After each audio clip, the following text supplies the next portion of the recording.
Yeah, I actually think it's pretty good compared to where I've studied before.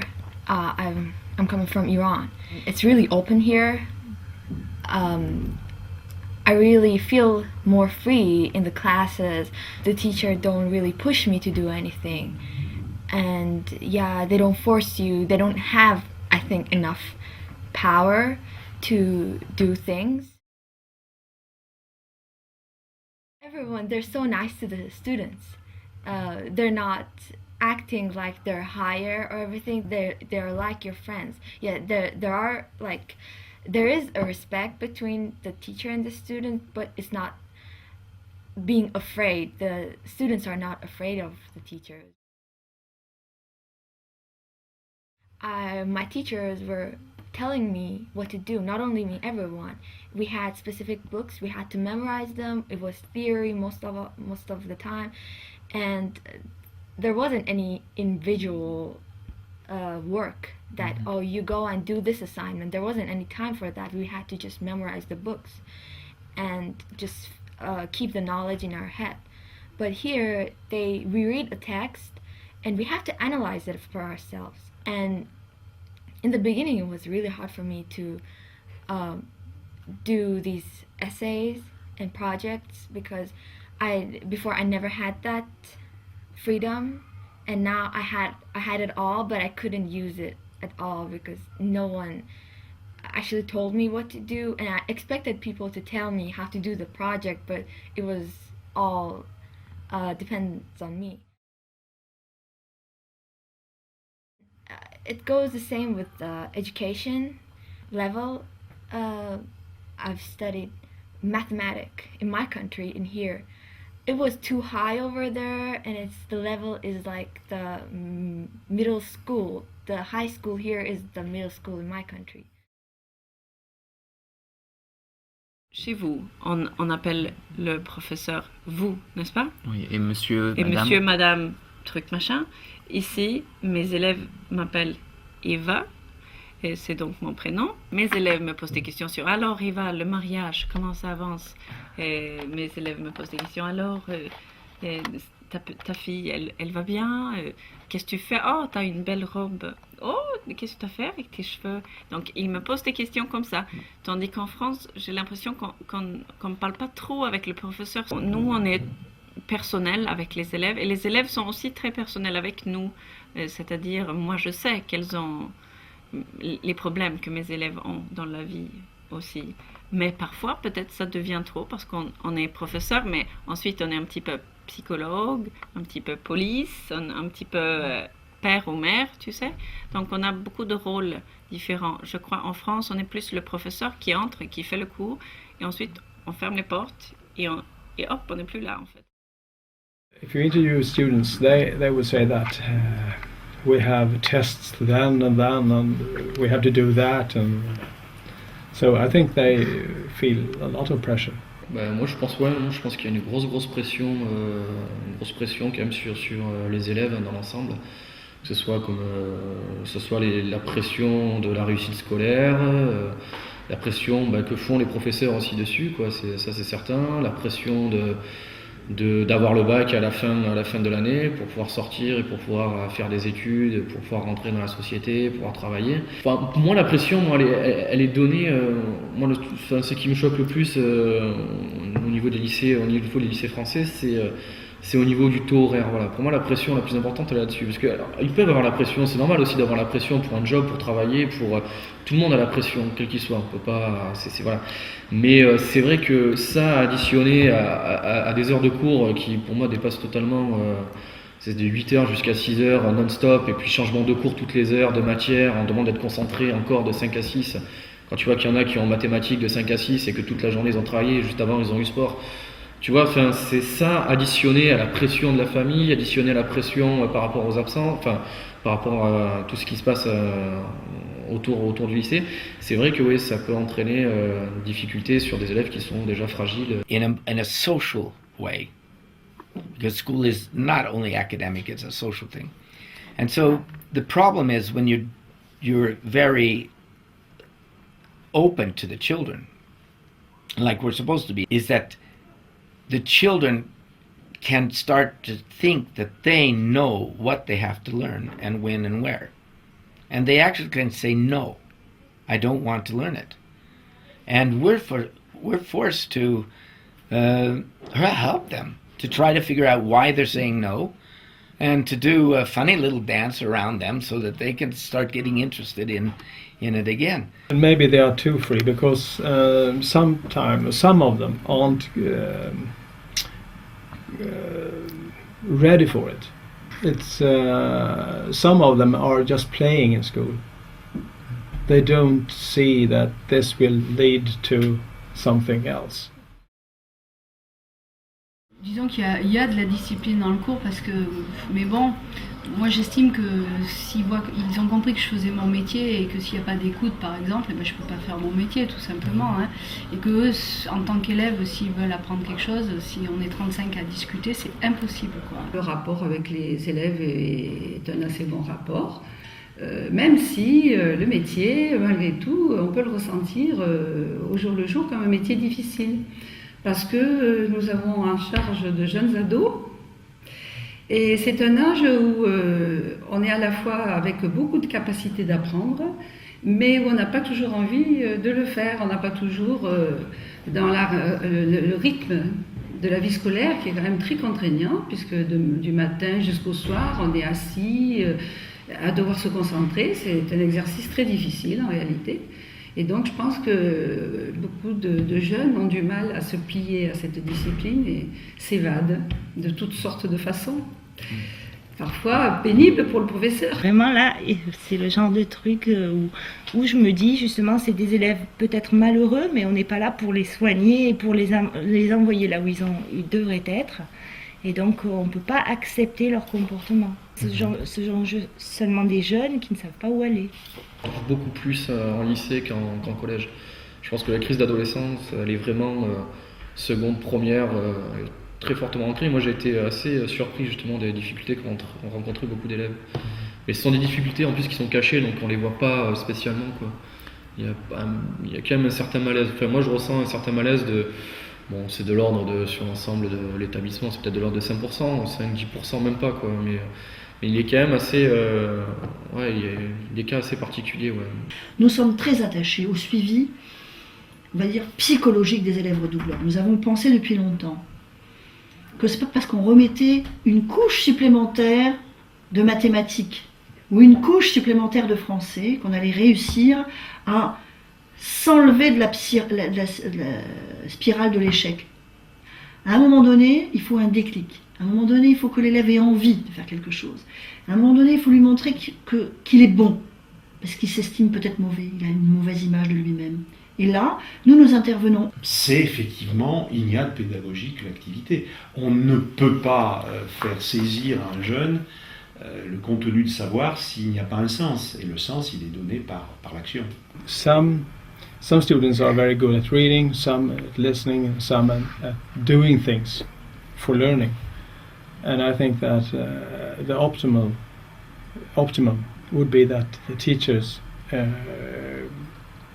could have a lot of different methods of teaching. We're supposed to be very, very democratic with our children, with our students. And I'm democratic all the way up to my high school students. Really, really trying to help them, trying to understand why they're not doing well in school. Or, if they're doing well in school, try to stimulate them and give them more to do, which they not always think is a fun thing to do. Je ne sais pas ce que c'est que l'échec scolaire, en ce qui me concerne.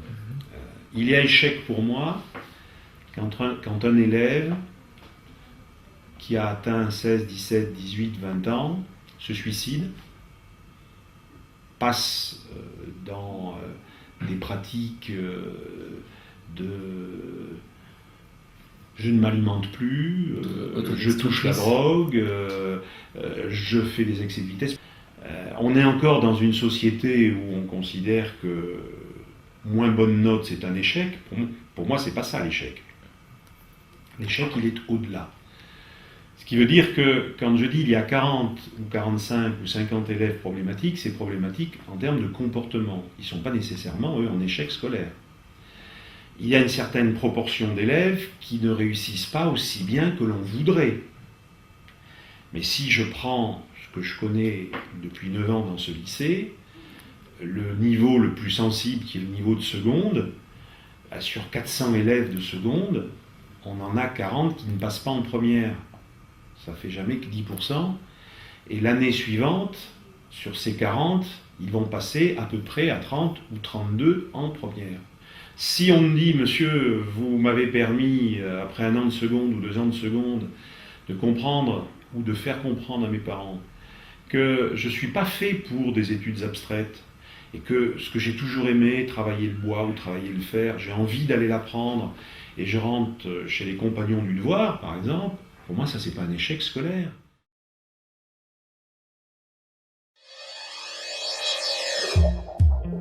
I like where we are when we drive in your car. I like where we are here.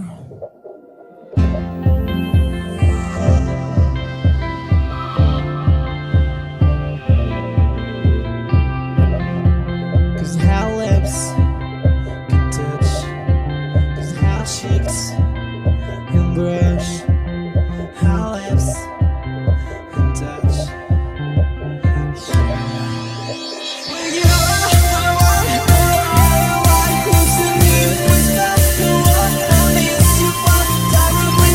Up and alone, with you, silently, and as the best I could be to you in your arms.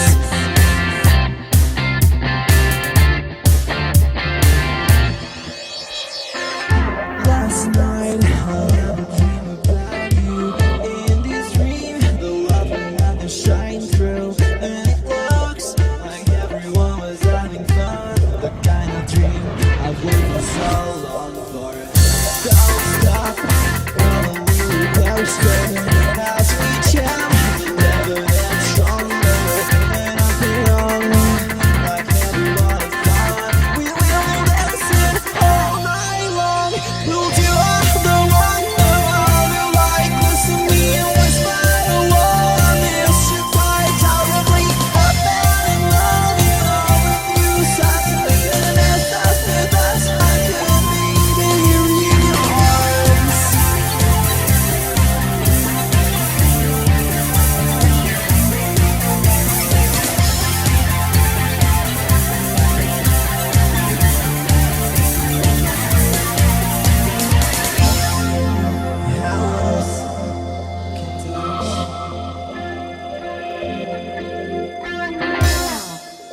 How lips can touch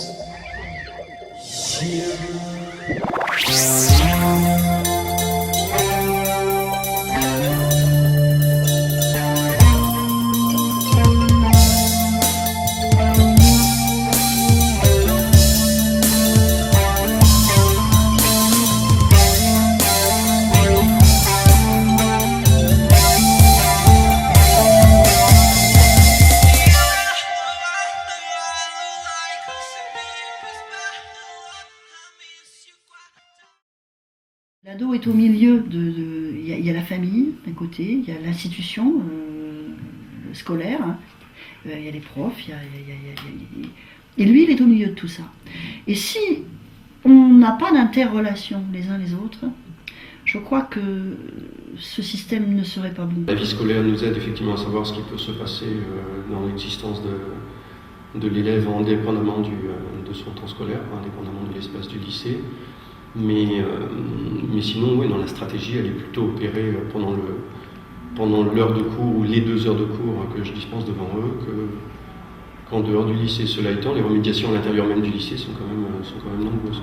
Alors, quand vous dites est-ce que le lycée ne crée pas une pression, je vais vous affirmer absolument pas. Mais est-ce que pour autant les élèves au lycée ne sont pas sous pression? Oui. Les premiers donneurs de pression, les premiers acteurs de pression sont les parents qui, dans leur relation avec leurs enfants, réduisent trop souvent les relations humaines aux notes. Les premiers à créer la pression sont là. Les seconds ce sont les élèves eux-mêmes qui ne comprennent pas que, au collège comme au lycée, l'objectif n'est pas d'avoir une note. L'objectif est de développer des compétences. Et quand des élèves ont des stratégies d'absentéisme à certains devoirs, parce que les 2 précédents, ils avaient une bonne note, et le 3e, ils ont peur d'en avoir une mauvaise, c'est pas le lycée qui fait cela. C'est, quelque part, un ensemble de facteurs qui se conjuguent, et ça arrange tout le monde. Ça arrange les parents qui réduisent leur relation à pas grand-chose, ça arrange les élèves pour justifier. J'ai mal au ventre, maman, ce matin, je ne vais pas à l'école. Curieusement, c'était un jour où il y avait un devoir. Ça arrange à la limite les profs. De dire à un élève, t'as 4, t'as pas travaillé. C'est peut-être pas que l'élève n'a pas travaillé, c'est peut-être qu'il y a autre chose. Tout ça pour dire, quelque part, que si vous me posez la question, qu'est-ce que vous pensez des notes? Je vais vous dire que j'en pense énormément de mal, si la note est l'unique façon d'analyser, d'apprécier, de renvoyer à un jeune ce qu'il est et ce qu'il vaut. Alors face à l'échec scolaire, premièrement je vais essayer d'aller comprendre un petit peu ce qui s'est passé, pourquoi le travail n'est pas fait, parce qu'il y a toujours des raisons, il ne faut pas se leurrer. Et puis ensuite on essaie soit d'encourager, parce que c'est quand même facile par le biais de petits exercices ou simplement avec des paroles, même si on ne rend pas forcément des bonnes notes, c'est quand même pas très difficile de mettre dans une dynamique positive. Parfois c'est justement pratique d'interrompre un peu ou d'aller vers eux en travaux pratiques en disant mais voilà, qu'est-ce qui s'est passé, t'es pas en forme, le lycée ça te plaît pas, enfin voilà, je questionne et j'écoute parce qu'ils ont souvent des choses à dire et finalement, moi, je me rends compte en vieillissant qu'ils n'ont quand même pas beaucoup d'espace d'écoute. Parce que nous, on parle sans arrêt. Eux doivent rester muets pratiquement toute la journée. À la maison, beaucoup d'informatique, de télé, etc. Les repas sont assez courts, on se rend compte. Et donc, ils ont peu d'espace d'écoute, ces jeunes, je trouve. Les élèves en échec, c'est aussi des élèves qui ne savent pas ce qu'ils veulent faire et qu'on leur oblige forcément à avoir un bac. Et qu'il y a peut-être d'autres idées dans notre pays à faire pour trouver un boulot sympa, un boulot de plaisir et pas obligé à avoir un bac. On te pousse à travailler, on te dit, on a souvent ce discours de dire voilà, la vie est de plus en plus dure, etc. Donc il faut te débrouiller pour avoir tes diplômes et pour pouvoir après travailler parce que tu sais pas de quoi demain sera fait, peut-être qu'il va y avoir une grosse crise du travail dans 2 ans, etc. Mais il y en a qui ont ce discours, mais il y en a qui n'ont pas ce discours, quoi. C'est le discours comme voilà, ce que je t'ai dit, vous avez le bac, c'est bien, vous allez voir, vous allez grandir, vous allez passer dans un autre stade, c'est-à-dire là vous allez devenir citoyen en quelque sorte, quoi. Oui, parce que c'est exactement ça, tu vas devenir citoyen. Citoyen, c'est pas uniquement travailler, quoi. Citoyen, c'est le vivre ensemble dans une société, c'est-à-dire découvrir le monde, pourquoi pas. Je veux dire, c'est s'épanouir, c'est surtout ça, quoi. Oui, je transformerais le terme de pression en présence bienveillante, quoi. Je pense qu'en tant que parent, effectivement, dans la mesure où on a une part beaucoup moins active, effectivement, on se sent tenu à être le plus présent possible pour faire en sorte que les conditions de réussite de la scolarité soient là, quoi. Est-ce que c'est stressant? Le fait d'être parent, oui, c'est stressant, oui, sans doute. Oui, sans doute. Il y a une part de confiance à déléguer à un moment donné qui effectivement génère un certain stress, quoi. Moi, aujourd'hui, maintenant que j'ai pris du recul, je vois ça d'en haut et de l'autre côté, je m'aperçois que voilà, ça se passait comme ça en fait. Mais quand tu es étudiant, quand tu es lycéen, t'as pas cette impression-là, quoi. T'es un peu pris dans le mouvement. Oui, t'es totalement pris dans le mouvement, quoi. Ouais. Tu suis le mouvement comme un mouton, et puis voilà, c'est après que tu réfléchis. Donc du lycée jusqu'à aujourd'hui, avec le recul, je me dis que le passage du lycée à la fac, je pense que quand je suis arrivé en première année de fac, j'avais pas encore la maturité pour être étudiant à la fac. Ça, mais la certitude, et ça, voilà. Ça, c'est pas de cette année, je le sais depuis un moment. C'est que j'ai eu mon bac, mais j'avais pas la maturité pour aller à la fac. Ça, c'est certain. Donc, en un sens, on peut dire, oui, peut-être j'ai pas été préparé à affronter la faculté, parce qu'à la fac, tu t'es totalement livré à toi-même et voilà, c'est totalement différent. Il est évident que la notation individuelle est une des tares profondes du système éducatif, pas seulement français, mais français. Que ça avait peut-être du sens à une époque où, à l'école, on devait trier les 10% de ceux qui feraient des études supérieures. On ne compte que sur soi. Pour être parmi les 10% meilleurs, il faut que j'élimine les 90 autres pourcents. Mais posons-nous la question, est-ce que la France n'est pas devenue une somme de petits individus qui ne pensent qu'à leur intérêt un peu individuel? Top intelligent school says, oh, it's your fault. And they'll just kick you out. Yeah, they'll kick you out. Or no, they don't even have to kick you out. They say, well, look, you're failing. You know, you don't belong here. They don't kick you out. They don't have to. They just say, well, you know, you're not going to the next one and we're not providing anything for you. But in Sweden, the teachers have to pass the children. On a aussi eu des incidents dans quelques lycées en Suède et il y a eu des choses qui s'est passées aux États-Unis. Donc maintenant, on essaye quand même de fermer les établissements plus qu'avant. Mais comme tu vois, les élèves sont à l'extérieur, ils sont libres. Il n'y a pas de mur en fait. C'est vrai que c'est. Il n'y a pas de mur, non. Il n'y a pas de mur, Non. pas de portail, pas de. Et je sais pas, hein, ça peut aussi poser problème parce que comme ça, ils peuvent très bien partir. I wouldn't say they are free because you have a system where they have to show up. Otherwise, if they don't show up, if they have an absence rate of about 20%, their study allowance gets withdrawn. So they can't, I don't know, it's about 120 euros a month that they can't get then if they are absent too much. On the other hand, they can choose not to show up, and every group has a mentor that checks up on whether they have been in class or not. But the only thing we can say is that you weren't there last Wednesday. Why weren't you there? And then they come up with an excuse, a lousy excuse sometimes, and all we can do is say, well, don't do that.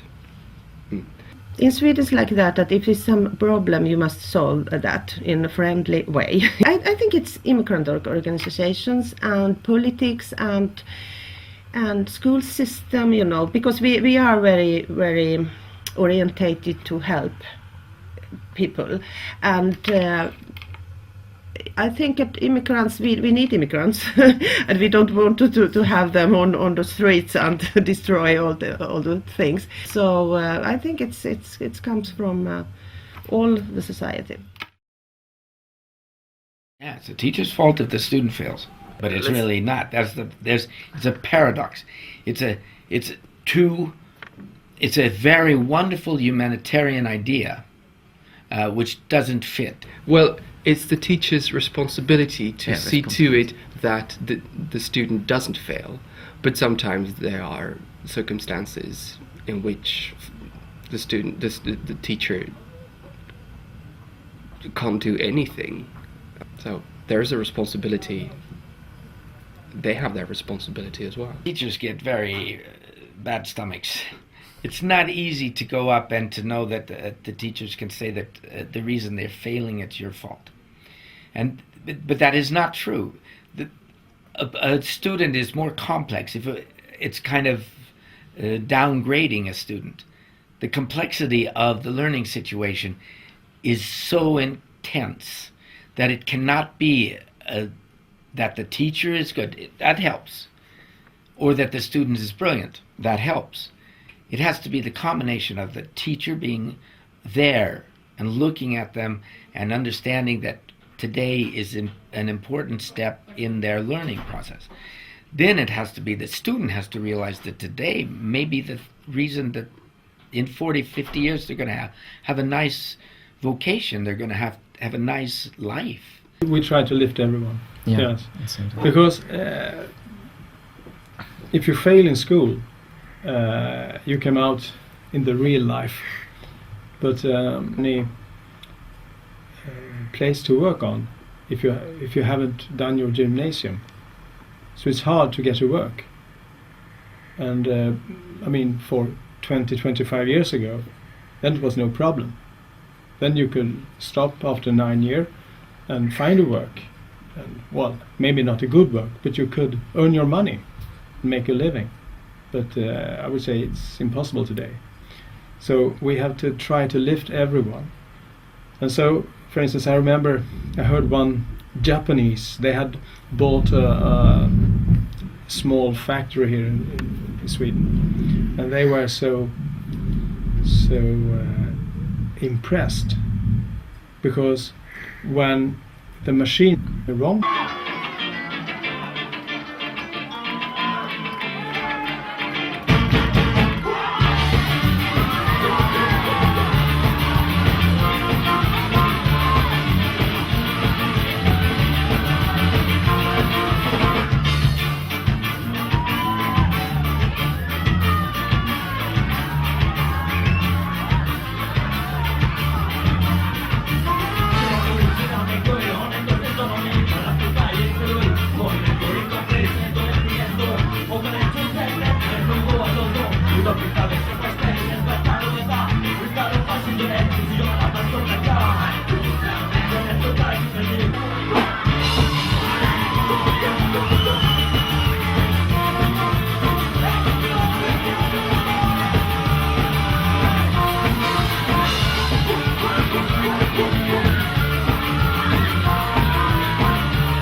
on n'est plus, même si vu de l'extérieur ça donne l'impression on donne une note à une copie, on n'est plus seulement dans ce schéma. On n'a pas été assez loin pour compenser l'évaluation individuelle par quelque chose d'autre. Ça ne vient pas assez vite. En France, c'est sûr. I always say if you want to make a fool, you build a school. And that's a very strange situation because education is probably the biggest reason that democracy and humanity has grown for the last 100 years. And it has. It's like wildfire. And it's education. But what happens when you build a school, then you define what's to be learned and what's not to be learned.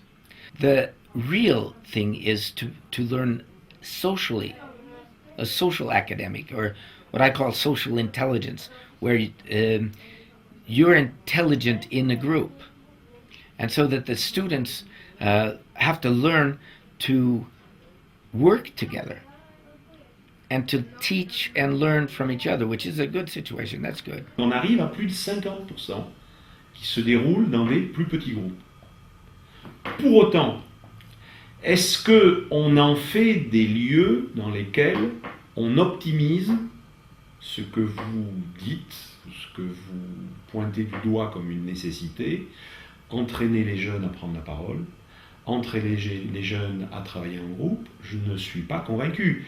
Il y a des matières, des enseignants, des groupes pour qui c'est magique, ils vous le disent ou ils le disent après, Mais il y a des situations où ça fait flop et où on reproduit le même schéma de transmission prof-élève devant 12 élèves que si l'on en avait 35. Le cours magistral, il y a celui qui sait et il y a ceux qui doivent savoir.